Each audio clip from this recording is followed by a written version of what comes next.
All right. Good morning, Dr. Yehiel Harari. How are you today? Great, thank you. How are you? Fantastic. So let me introduce you real quick. I know you don't need no introduction. People that knows you, but people that don't know you, I wanna welcome everyone to a special episode of the Influencer Mindset podcast. And today we have the privilege of hosting an extraordinary guest and a dear friend of mine, Dr. Yehiel Harari, with his vast expertise in Jewish psychology and his organization, Hidbunanut, gaining tremendous popularity. Dr. Harari has become a leading authority in the field of Jewish psychology. He is the author of 11 influential books and a sought-after speaker. His YouTube channels, which boasts nearly 16,000 subscribers, provide valuable daily insights into personal growth and contemplation. Join us as we delve into this fascinating world of Dr. Harari's work and uncover the secrets to cultivating an empowering mindset. And again, good morning, Dr. Yehiel Harari. How is everything going today? I know it's very hot in Israel. Yeah, it's okay. Thank you very much for the introduction. Everything is just great, and thank you for the hospitality and the warm words. Absolutely, man. I mean, if I could even add more to how hard you work, me knowing you personally, and how devoted are you to doing this amazing work that you are doing, and really want to thank you again for taking the time to join us today. So My pleasure. I did prepare a few questions for you, and I'm sure the audiences would like to learn also what inspired you to delve into the realm of Jewish psychology, and how has it shaped your understanding of personal growth? I think that at the end, Jewish psychology asks you, you know, authentically, you should ask, what should I bring to the world? A real influencer should ask, what should I bring to the world? What value do I have? How can I affect things? From the Jewish perspective, how can you walk, worship godliness in this world that you have so much materialistic, you know, f- proclivity that takes you to all kinds of roads but my questions that bothered me is what can help me. I was about 29 and I finished PhD at Tel Aviv University. I was the chief of staff of the deputy minister of trade and industry and chief of staff of deputy minister of housing and constructing, and then I was a journalist and asked how could it be that I was married, I'm still married to a wonderful woman, and asked myself, how could it be that I'm married to a wonderful woman? Everything is just great. I'm making more money even than today, and I'm influencing. Everything I'm influencing. You say that being influencer, it's like a key instrument not to be in anxiety or depression, but I was an influencer, but still I felt that I'm not in my place. And not in my place, it's like a very it's not the right way to express it. I felt a little bit of anxiety and a little bit of depression, and I was at home. Outside you couldn't notice that, but at home I was just fell in love, and I just wanted to get divorced. How could it be? And I asked for solutions, and I read a lot about psychology. I finished my PhD, and it was connected to all kind of ideas that connected to psychology, philosophy, and then I started learning the Tanya book. The Tanya book, the Tanya. It's the most important book in Jewish psychology. Wrote it the Alter Rebbe, and it's like I started learning in it because I met a Rebbe. I was about to go to do a post PhD outside of Israel, and I met a Rebbe that asked me to take his lessons and to convert them into a book. And then I felt into the Tanya, and I felt for the first time that somebody really understands me, really understands what is happening inside. Why do I have struggles? Why I can love so much someone and still want to get, to be alone and to be divorced and all kind of why do I have depression? Where does anxiety comes from? Why do I really say things and I believe them, and a minute later I think differently? And delving into the Tanya helped me so much to understand the soul, not only mine, to understand other people, to understand my little children that were just born, and to understand the world itself. And it was like a process, but I instantly felt that there is something very unique in it, authentic, very deep, that I want to understand. I want more from that. I didn't realize from the beginning that I'm gonna, take 15, 20 years and do only that. But I thought it's such, when you feel something that is so sweet, you want more from that. And I started learning, and I told my wife, okay, I don't want to go anywhere else. I don't want PhD in the United States. I don't want to do anything. I just want to learn Hasidism and Kabbalistic knowledge. Like, we should do a little bit introduction. There are two bodies of knowledge in the Kabbalistic and Hasidic literature. One body of knowledge is how the world is being shaped and being created, and how all the separate things in the world can become one.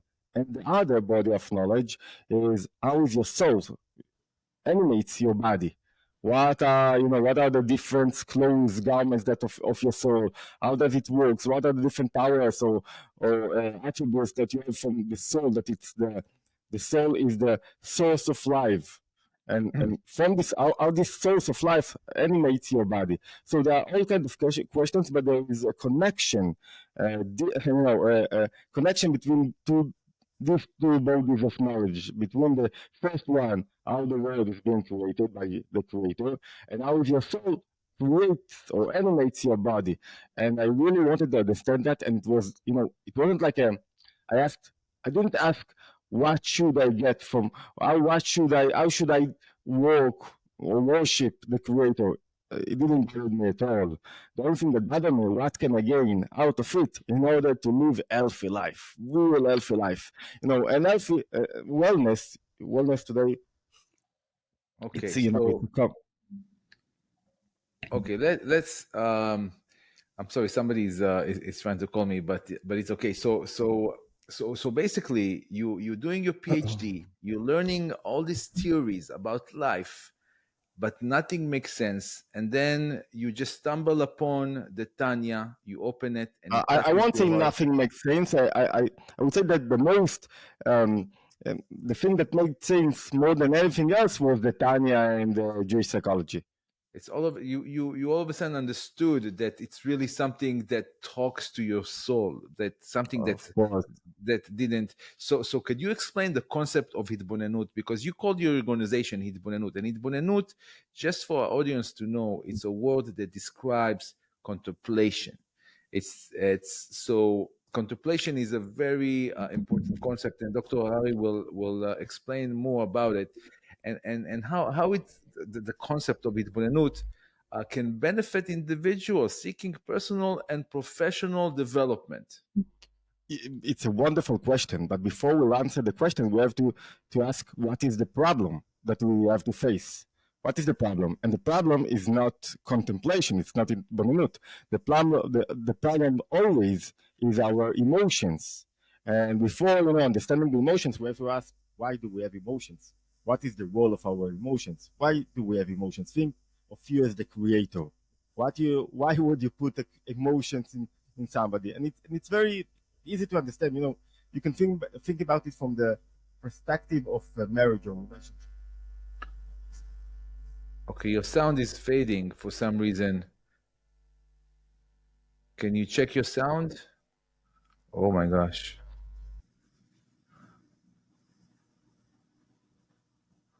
Okay. Okay, so okay, now I hear you. Okay. Hey. Yeah, now I hear you. But it was it turned off for some reason.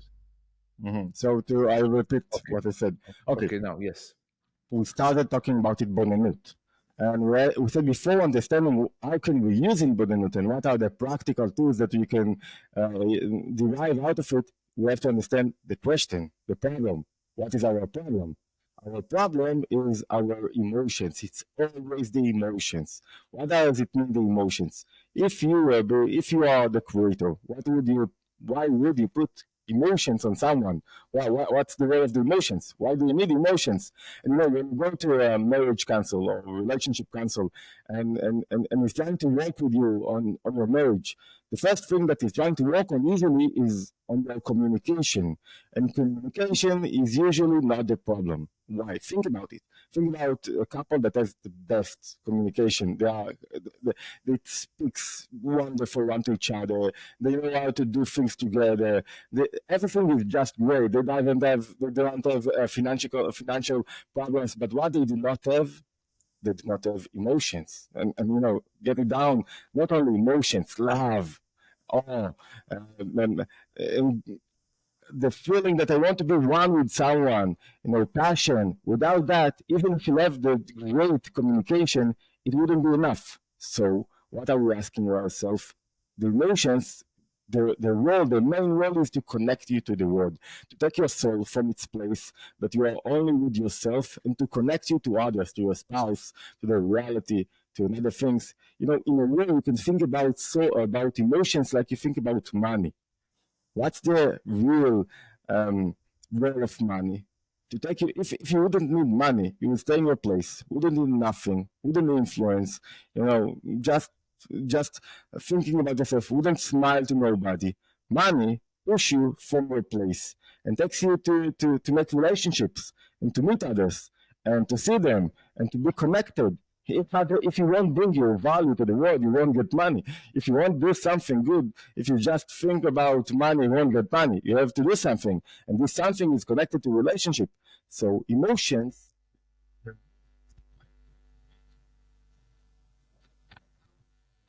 Again, something with your sound. I'm so sorry. I think you have something sensitive there that if you touch it, it's Yeah. Okay. but now it's good. Now it Okay. came back. Okay. Yeah, it's okay. So you're saying it's So- like money. It's like money. So can you repeat No, that you money can think thing? about it like money. You can think about emotions like money. You trade something. You want to be connected to someone without emotions. Only when I feel I exist. That's why we need to validate ourselves with emotions. Without emotions, there's no me. When I'm only contemplating, only thinking about something, there's no me.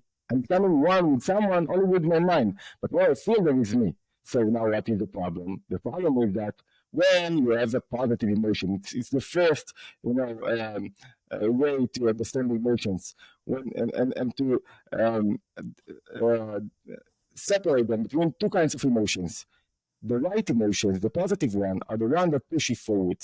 You wake up in the morning, you want to do, you want to create, you have enthusiasm, you have passion to things. Think about a child. If he does not want to go to school, that means one thing, that you have undesirable, negative emotions. When he wants to go to school, something good has happened. So when your emotions manifest themselves in the right way, that means you are really alive. Why? What's the interest of the creator in this, in the emotions? When you get out of yourself and you are being connected with others because you have love and awe and reverence and you see someone and you listen to him and you give him love and he gives you and with interaction, what is his interest? Unity. Unity is the most important power in this creation. And that's why in this world. And when you have love, why do you want to get married? Because you want unity with someone. You want to be one with someone. Why do you want to feel pleasure? Think about it even, I'll take you to another place. Think about it even from the point of view of addiction. You want to be, the only thing that we have in addiction is pleasure. And it's the wrong pleasure, but it doesn't matter what kind of addiction we're talking about. It doesn't matter if it's weed or coffee or anything. Why? It's very hard to understand because the whole idea of addiction is that I want to find pleasure. Life is very hard, complicated, full of things. Right. I want some time with myself. What does it mean I want time with myself? I want to be in the present. I want to be. I don't. Right. I want all the things that bothers me to put them aside and now to be only here. And when I'm smoking, I'm saying, okay, before I drink coffee, I cannot do anything else because coffee lets me live. So you're saying that hitbonenut, the concept of hitbonenut is the ability to what? To look to get outside of yourself and to Okay, look at your before that, behavior? I'm finishing the problem. The problem was that the undesirable emotions does the opposite things. They separate you from others. I'm now Right. upset. I'm now depressed. When I'm depressed, when I'm upset, when I'm in anxiety mood, where in the center, it's all about me. I am not connected to nobody. So think about it when you're trying to speak with someone that is in depression. You cannot speak with him. It speaks only about himself. Only he Right. matters. It's a narcissist type of human being, Yeah. and could happen to each one of us. So how can you cure that? And it's not only that he suffers, his environment suffers, because it's very hard to deal with someone that is suffering from depression. It's you have to understand it from a better point of view. It's not his fault. It's his duty in life. This is the real life mission that he has. So what can he do? What can you do when you have a little bit of depression, of anxiety, when you are seeing you're not connected to your one, when you feel of self-blame? Doesn't matter when you are angry about things. What can you do? So you have all kinds of ways to minimize your emotions so they won't control you. The first and the most important way is contemplation, itbonenut. Why? When you when you are obsessed of someone, when you really want to eat something, you have a craving to something that does not work. What power in your soul does not work?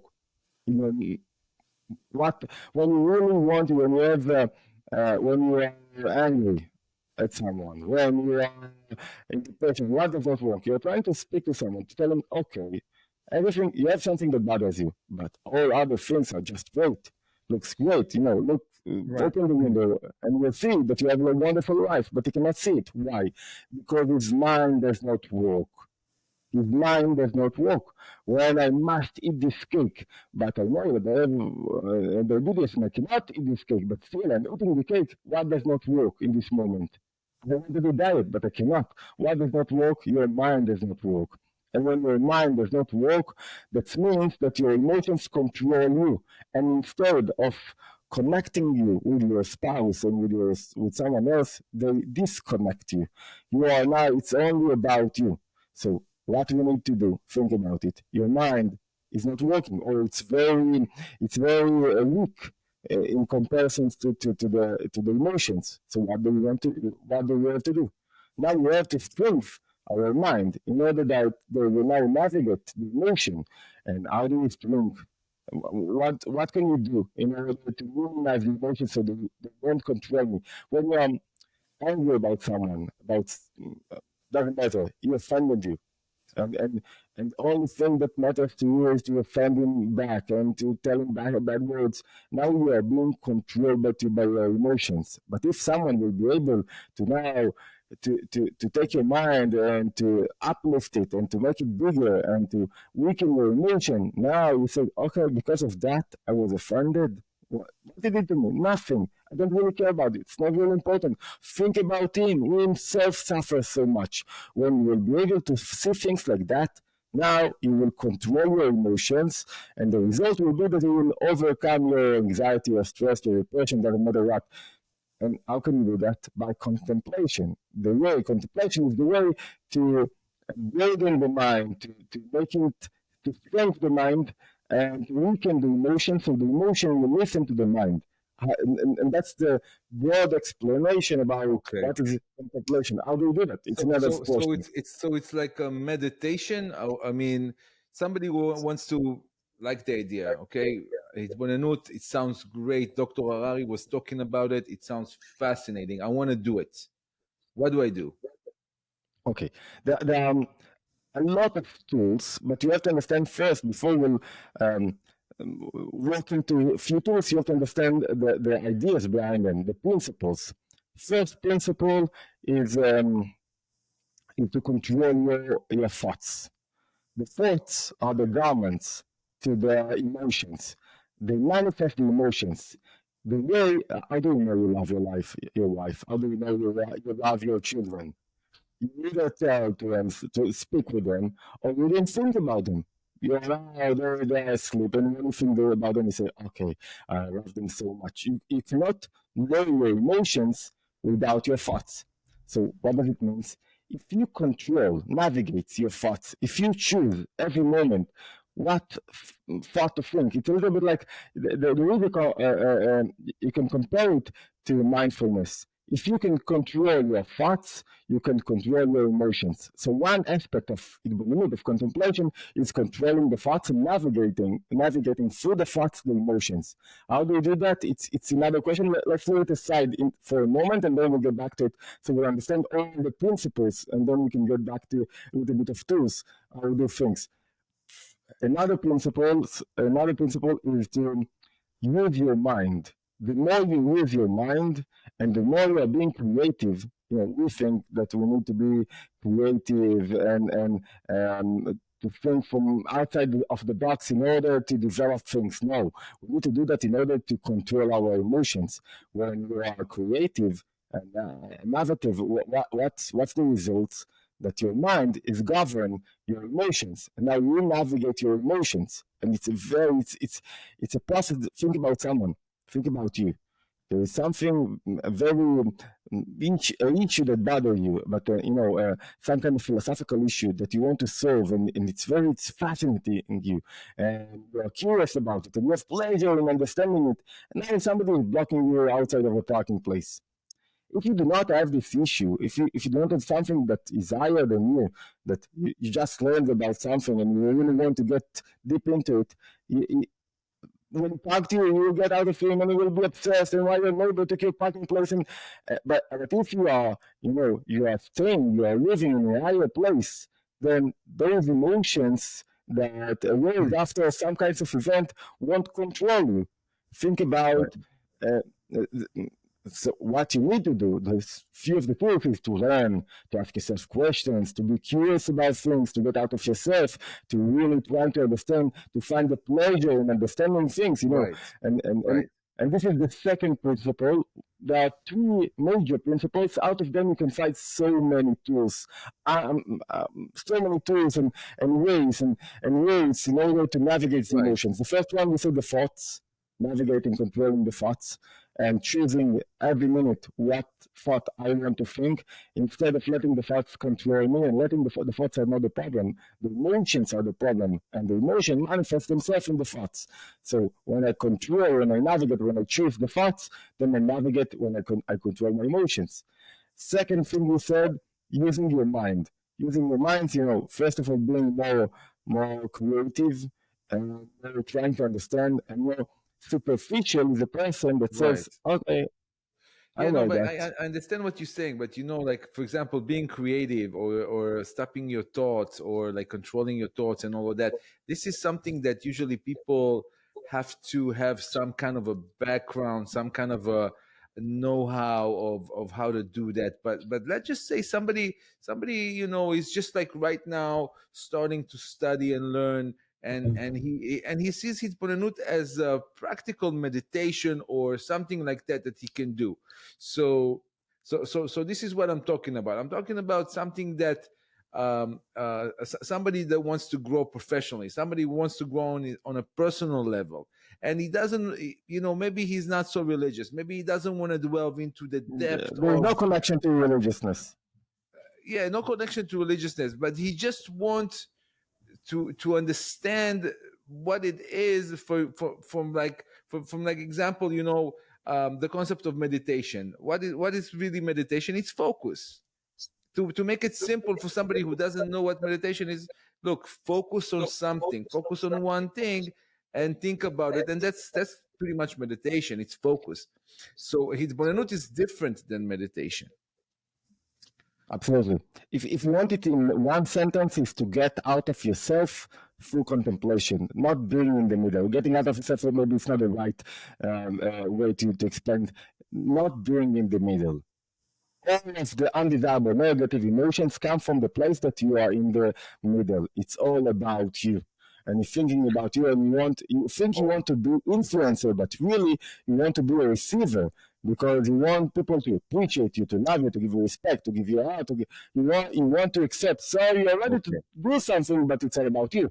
But and Okay. the main idea of contemplation is get you out to get you out of the center. And when you are not in the center, that's the only way that you will be able to be happy, to Amazing. live in the moment, to really and there are all kinds of ways to do that. But it's not hard. When you work with a patient, sometimes you have to kick him out of the place because he pays to you and he really wants what? He wants to be in the middle. Let's talk about me. And the more he will talk about himself, the more he will be in the middle, the more he will pay the price of negative emotions, and then You mean negative to be in the emotions will center? lead Right. being in the center, being in the center. No, being in the Right. center. There are all kinds of being in the center. You could be in the center and be so full of yourself, and you can be pleasing everyone, and still you are in the center because you are pleasing everyone because it's all about you. You care what people think about you.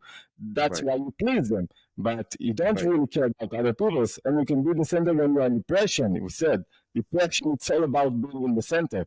I want to be an influencer and I don't know how people can receive from me or if I'm influencing and I'm confusing influencing with accepting, we said, with receiving. So I'm not really an influencer. That's why I'm in depression. And all the being upset of someone. When I'm upset, I want to control the reality.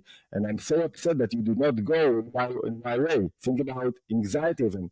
What is anxiety all about? Trying to control what will happen. And to overcome anxiety, you have to lose control a little bit Okay. and not to have certainty about what will happen. So what we said in a way is contemplation, the way of contemplation is to get you out of the center. Okay. And So with different contemplation also, ways. the literal translation of the word is hitbonenut Mhm. from the word להתבונן, which means to look. So you need to pretty much step outside of your body, so to say, step outside of yourself, of being in the center, and try to reach the point where you are not yourself anymore. You are trying to be one with the creator or one with your Doesn't environment. matter. Why would you now? Why would the thing I'm doing? It's not about me. I have Right. a role, I have a life mission. It's just to add one word, it's not only about looking, it's about understanding. It belongs from the word bina, from understand something. Oh, Okay. I understood it. Wow, now I have clarity. Now I have meaning. Now I know why I Oh, do that. Now oh, I know what I need to do. I see. So you're saying that's So a tool to pretty much enables whoever uses it in the right way to control their emotions, pretty much put their emotions into the right measurement so they don't get out of balance with anger or with jealousy or with whatever negative emotions that controls them. Because like you said, negative emotion controls the human being. He's being controlled by the negative emotions. So one of the tools, there's one of also a the positive sorry, therefore a positive role of the emotions. The positive yeah, role without mental health, you won't be a creator, you won't be an influencer, you won't be a businessman, you won't go to learn. You need your right. emotions to be very, uh, uh, to be motivated, to be in the right measure, to push you forward. There is a very positive role of the emotions to push you. To the engine of the soul. Without this engine, you stay at home, you won't do nothing.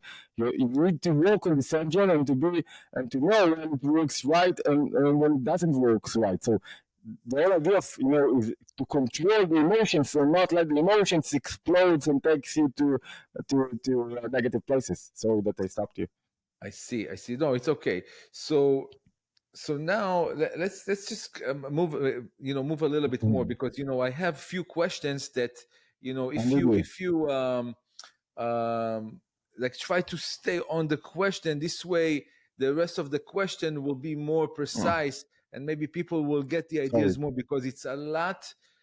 I mean, it's Mhm. 11 books, 11 books that you wrote. It's a lot of information, and it really is empowering tool. So So now we live in a digital age. People are addicted to screens, addicted to their phone, and social media. So the word influencer became very popular, and influencers are pretty much influencing our thoughts and our minds and our actions. Just like you said, they're influencing our emotions. How can we maintain an authentic and empowered mindset with all this stimulation all around? It's a beautiful question, and we are living in the best area ever. Best. N- Never in the past one person that is not rich could influence so much. Back then, even when we were young, in order to influence, you had to buy place in the newspaper, and it was like fun, and it was very expensive in order to bring some kind of idea or material or value to the world. Now everyone can do, and the secret of what you ask, and the more opportunity you have, the more dangerous it is, because you can fall. So the most important thing to remember in order to use these beautiful tools that we have, is to keep on being not in the center. When it's all about me, and I'm thinking, wow, people ask me because I'm Instagram, I have 200,000 followers, and they just want to see my body. And when it's all about your body, your money, what you are doing, where you are, it's all about you. It's not interesting enough.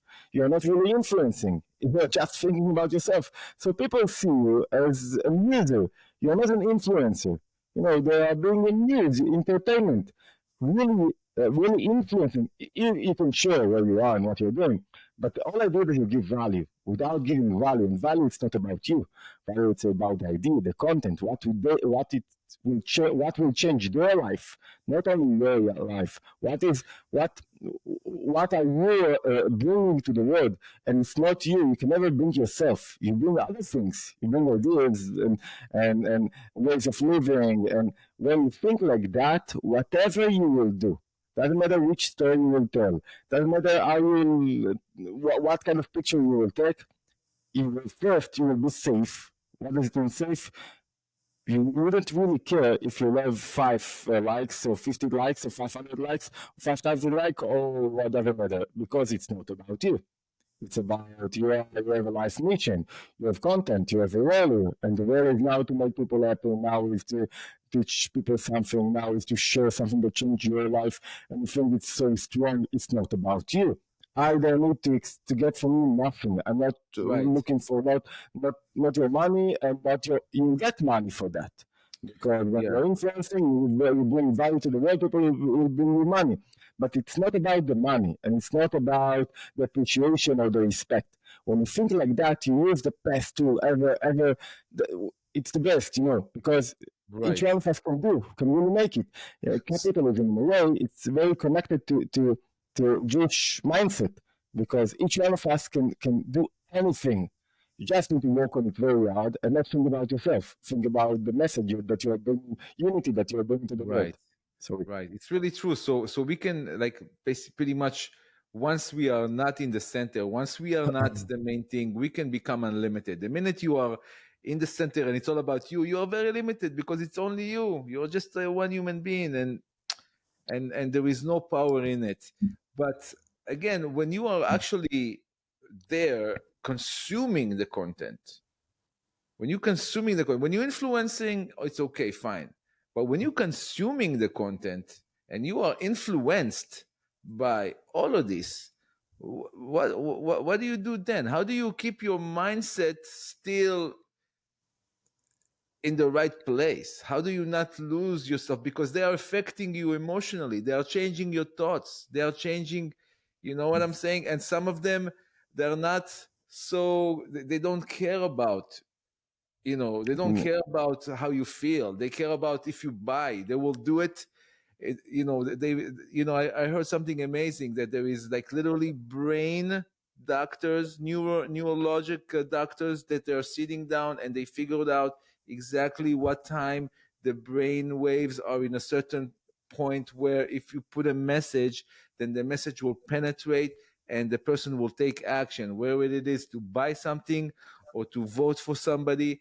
and they will do it. They will manipulate, and they're constantly manipulating. And this is the question that I was trying to ask you, I is also about see it. I what also to see it do. I also see it from a very positive friend point of view. Think about it. Back then, before the internet, uh, you were living in a school in some kind. You have you had your friends. That's what you had. Today, you can choose your friend. And it's all about choosing our friends. Friends, it means who I want to influence me every moment, and this is the other thing to do. Every moment you can choose. Who do you want to be on your Facebook? Who would be your friend on Facebook, WhatsApp, Twitter? What do you receive from him today? I can be influenced from such an important and people that have so many good things to bring, but I have to decide. I have to decide. So what are the net that you are trying to point, it's very hard to decide. It's very hard to sacrifice. It's very hard to choose who are the friends, who are the influencers that I want to be attached to.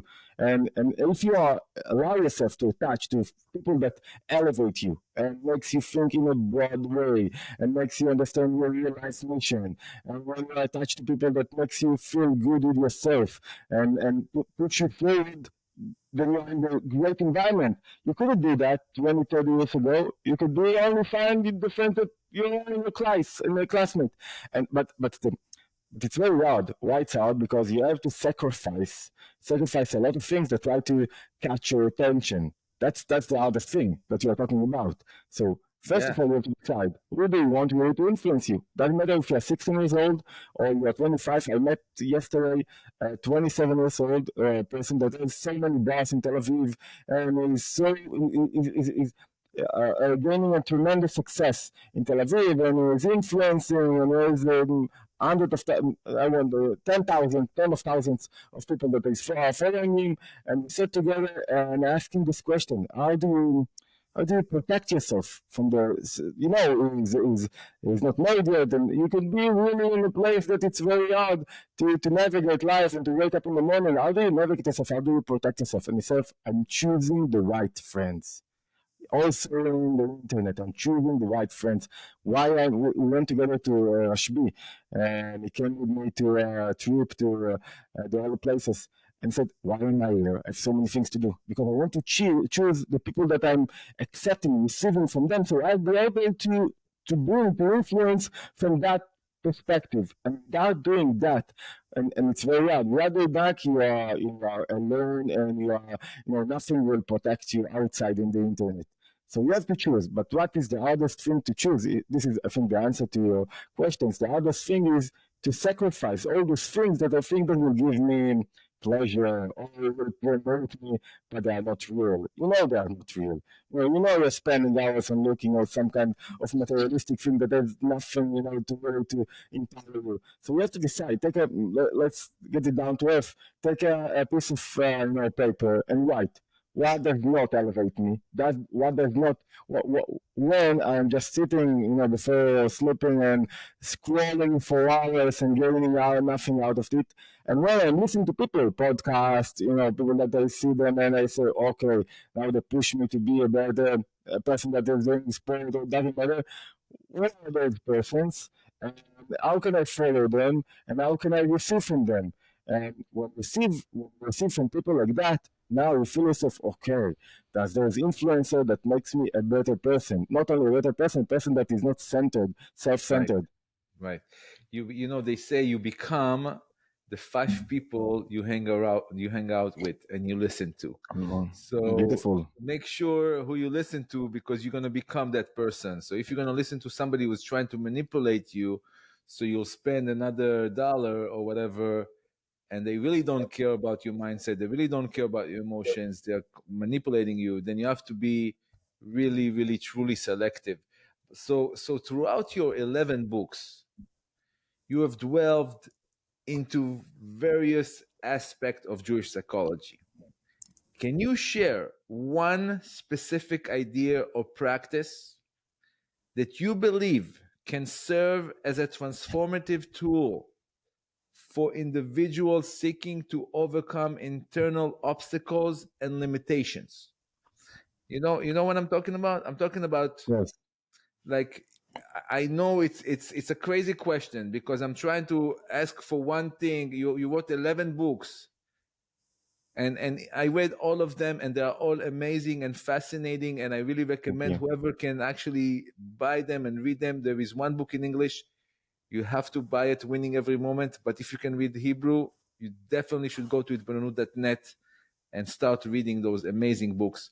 So I'm asking you to give us, give the audience one thing, one specific idea or I, practice that you believe can, and I know it's very hard, but this one thing, if they do this one thing, this thing could be transformative tools for them, for us, to overcome internal obstacles and limitation. And the internal obstacles and the limitation is exactly what you were talking about. It's the negative emotions that are controlling us. It's the media that are trying to mess up with our thoughts and emotions.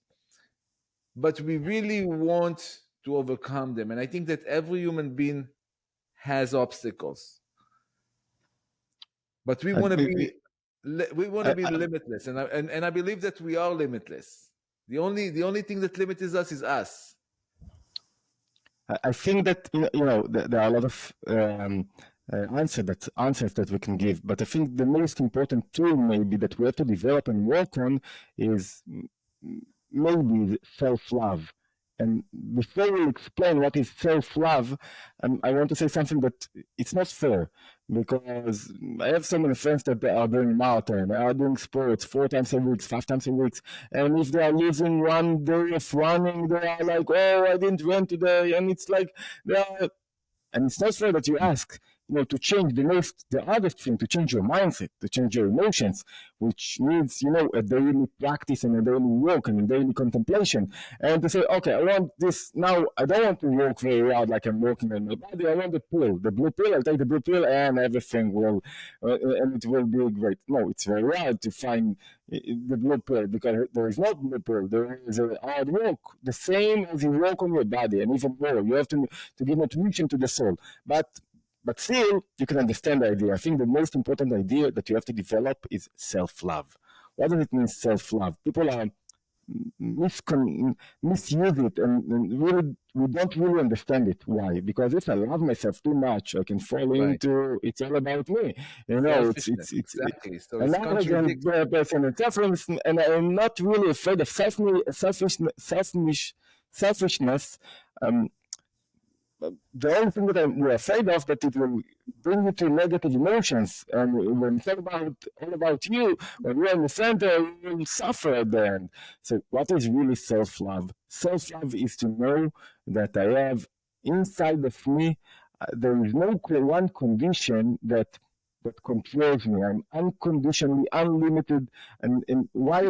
How can I be unlimited? Because there is something in me, the creator, the voice of the creator, the power of the creator, the side of the godly soul that I have in me, that is uncontrolled, without barriers, and there is a place that I allow myself to be, without, doesn't matter what I did, how much what I make, what people think about me, how is my English, how is my Hebrew, what I wrote, what I did.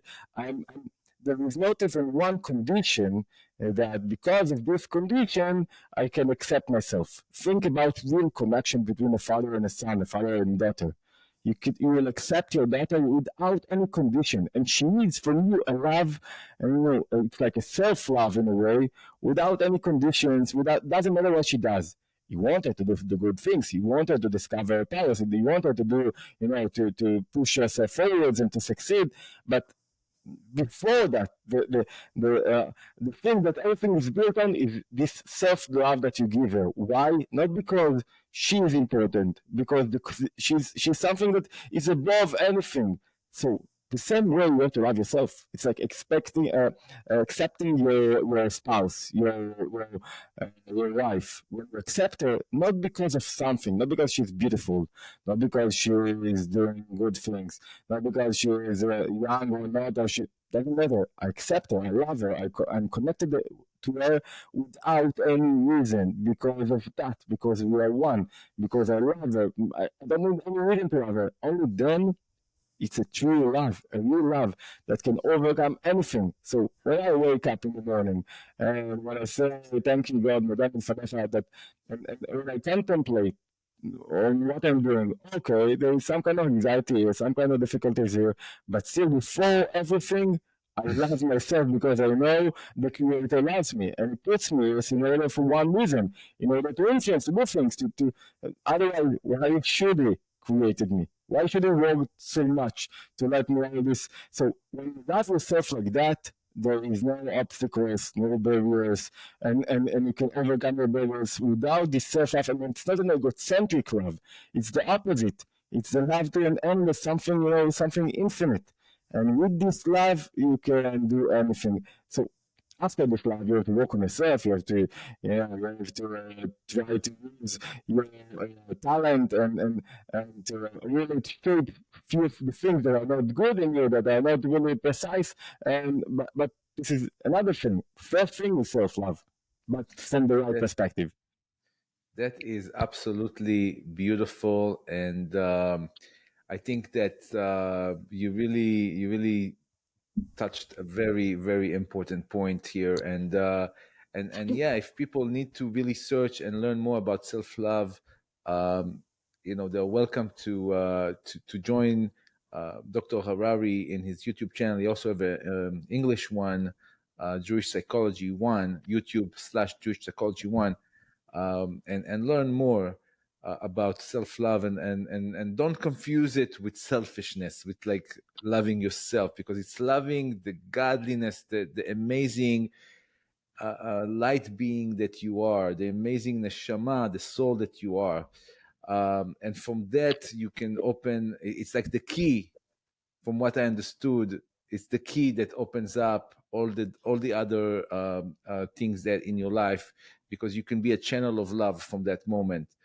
And so now I want to ask you. We don't have a lot of time, but there is one question that it's a little bit burning that I want to ask you, um, about your YouTube channel. Your YouTube channel has attracted substantial following. In Okay, Hebrew. and yeah, the Hebrew one, the Hebrew one. Yeah, the Hebrew, and Mhm. today people can take the Hebrew. There is an AI. They could give the turn it Hmm. into English in like one click, and they Wow. can understand everything. It's really. I already have it in my browser, by the way. It's Wow. like a Chat GPT plugin that people can use, but it really is a substantial following. I remember it started. It was small and it's growing. Thank God. So many find your teachings both enlightening and thought provoking. So, how do you navigate addressing complex psychological topics in a way that resonate with diverse audience while staying true to the depth and essence of Jewish psychology? Do you understand what I'm saying? Like, Of course. Um, I think it's a huge question because every day I'm dealing with that. Every day I'm thinking about it. The more you get deep into the soul, into what really bothers us, the more you get into not you're not speaking about the external garments. That's really what Hasidism is doing. The more you understand yourself, you find more connections with others because people are really, they're throwing all the external garments, all the external what I am. I am a non-religious person and that, and I am against this and this. And then the connection is becoming very strong because they listen, they come for solving problems, how to overcome anxiety, how to discover my winter attributes, how to be more efficient. And they discover that there is a language that you can use in order to understand yourself, your spouse, your children, understands the world, understands who we are. And the more we understand who we are, the connection, when we're using the language, we are becoming one. And what's beautiful with this language that there is no, you do not have to do nothing. You are choosing what to do. It's all about you. Nobody can force you to one way or to another. If you want to elevate yourself, if you want to work on yourself, if you want to change your mindset, nothing will happen. So I'm trying, to delve into not only Jewish Hasidism, not only Hasidism in Kabbalistic literature, but also to the all, it's all of the Jewish bookshelves. You have the everything, and understand it from there is a huge wisdom in Judaism, a huge wisdom, and usually because of the tension in Israel, of the political tension, sometimes we are ready to throw it and not to use it. But when you bring this wisdom to the world from a perspective of not forcing nobody to change his life or to change what he's doing, just to understand things and to change his mindset and to fall in love with mindfulness in Europe is one of the great tools that Europeans use. And it's from the Buddhistic religion, you can say, even though there will be those that will say that Buddhism is not a religion. And if they can use good mindfulness, why Jews cannot, and not Jews cannot use the Jewish wisdom in order to develop themselves, to be more creative, to be more innovative, to change their life course. So I'm dealing with your question every day, and I'm every day trying to ask myself, well, I touched the point. If you're getting to the source of the thing, you'll find common language. Without the source of the thing, it will be, you have to do that, you have to do that, it's all external. So the more you're, I'll do further, finishing what I had to say, the more you're internal person, intrinsic person, feeling that you are not looking for external things, you are not being influenced from the external point of view, how you look like, what people think about you, or how you will change. You are not bothered if they will follow you or not. The more you are intrinsic, the more people will find an intrinsic point of view and they will appreciate it, that I think. I'm not That's sure that I amazing. answered the question, but I emphasized the odd how odd it is. You touched Yeah. another point. Yeah, I think that I mean I saw you doing it actually. That question came up as part of kind of following you and seeing your work and noticing that you've been working with audience that is not religious with Most of them. Eitan Azaria, which he Mm-hmm. is a completely non-religious coach, but he's very popular in Israel, and you guys are working together, and it's a beautiful Mm-hmm. thing to see. Mm-hmm. And this is why this question came up, because it's pretty much showing the complexity of taking religious ideas and bringing them to an audience that it's not religious, but helping them use that knowledge, use that information to pretty much overcome obstacles and empower them to be, better and to succeed with whatever it I is think the that they're opposite. It doing. shows the simplicity of their content. The more it's simple, the more you can be attached to it. So it shows how much the content is really simple. It's the truth. That's why you can be attached to it and to find and there are no barriers for no one to find his way to it, and even to non-Jews can find huge tremendous tools to change their lives. Um, Non-religion, an influencer outside in the world will answer to you, how can you be a better person? How can you be more? How can you be richer? But at the end, it won't lead you to be a more happy person and more, whole person, because you do not fulfill your life mission. Your life mission is not to get targets, to fulfill targets, is to control your emotions. But you need targets, you need goals in order to control your emotions. It's vice versa. And Jewish mentor from the Jewish perspective, from Jewish psychology, will tell you when you do less, it's not about you.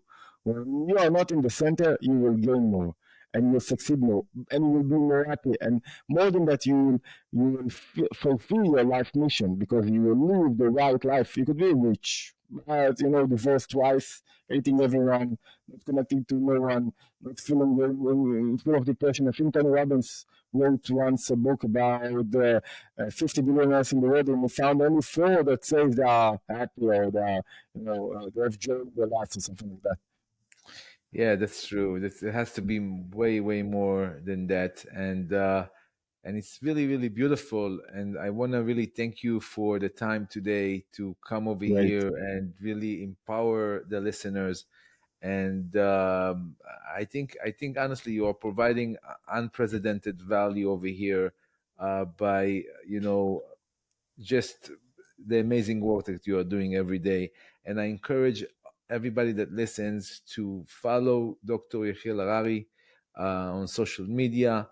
And if you have any other questions, you can send me messages. If you want any further information about activities, joining his WhatsApp group, um, and everything else that might help you overcome obstacles and become and empower a powerful influencer in today's world. A So thank great you. podcast. Follow the podcast in the influencer mindset. Thank Exactly. you. And yes, so we'll see you guys next time. Thank you for tuning in. Thank you, Dr. Harari. Thank you very much.